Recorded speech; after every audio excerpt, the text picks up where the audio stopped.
अभिलाषा ये है कि उस बेलपत्री के पौधे में, उस बेलपत्री के वृक्ष में जो बेल लगा हुआ है, जो फल लगा हुआ है, उस फल की मुझे महत्वता श्रवण कर।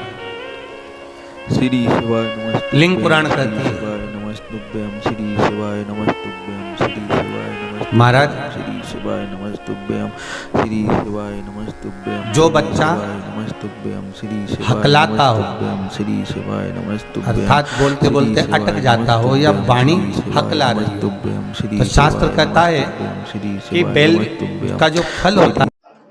श्री शिवाय नमस्तुभ्यम। दोस्तों, अगर आपको ऐसी वीडियो देखनी है प्रदीप मिश्रा की, जो चैनल को लाइक और सब्सक्राइब करें। श्री शिवाय नमस्तुभ्यम। दोस्तों, चलते हैं वीडियो की ओर। तो उस बेल के फल का जो गुर्दा है उसको निकाल कर वो खाली कर लीजिए बेल का।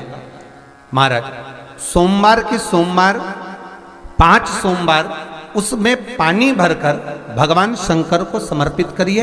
एक पात्र, शिवलिंग में से जो जल नीचे गिरे उसके उधर पात्र को लगा लीजिए। श्री शिवाय नमस्तुभ्यम। श्री समर्पित कर कर जल को झेल कर ले आइए। जो व्यक्ति वाणी से हकला रहा हो उस व्यक्ति को वो जल भगवान शंकर का जो शिव महापुराण का मूल मंत्र है, श्री शिवाय नमस्तुभ्यम, उस मंत्र का जाप कराकर धीरे धीरे बुलवाते हुए उस पानी को पिलाना प्रारंभ कर दीजिए। केवल सोमवार को ही करना है और सोमवार को ही पिलाना, इसके सिवाय नहीं करना।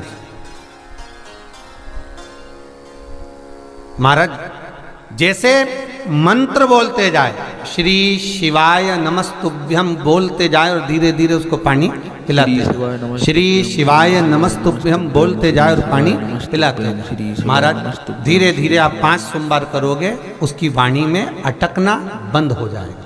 धीरे धीरे उसकी वाणी श्रेष्ठता की ओर अग्रण्य हो। तो बीले की महत्वता भगवान लिंग पुराण के अंतर्गत वर्णन कर रहे हैं। भगवान शिव कह रहे हैं स्कंद पुराण के अंतर्गत, लिंग पुराण के अंतर्गत, नर्मदा पुराण के अंतर्गत, शिव महापुराण के अंतर्गत कि जो बीला है, इस बीले की महत्वता, इस बीले का सुख क्या है। तो क्या कहा महाराज जी? भगवान शिव कहते हैं, अरे पार्वती, 1000 अश्वमेध यज्ञ में अग्नि कुंड के अंदर पूर्ण आहुति पर जो गोला समर्पित किया जाता है और एक बेल, एक बीला बैसाख महीने में जो मुझे समर्पित कर देता है, उसको 1000 अश्वमेध यज्ञ का पुण्य फल प्राप्त हो जाता है। मात्र एक बेल।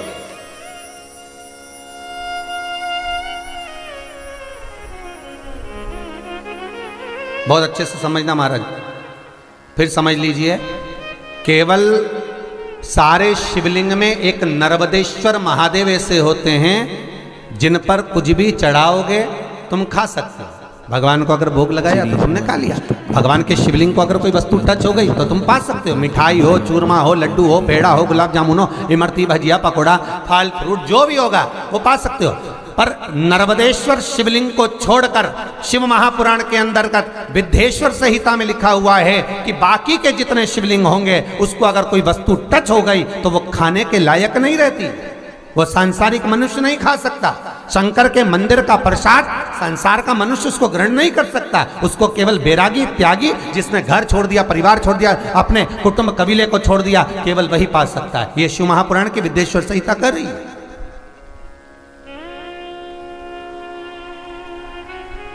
पर श्री शिवाय नमस्तुभ्यम। दोस्तों, अगर आपको पूज्य प्रदीप मिश्रा की ऐसी ही वीडियो देखना हो तो चैनल को लाइक और सब्सक्राइब जरूर करें। श्री शिवाय नमस्तुभ्यम। दोस्तों।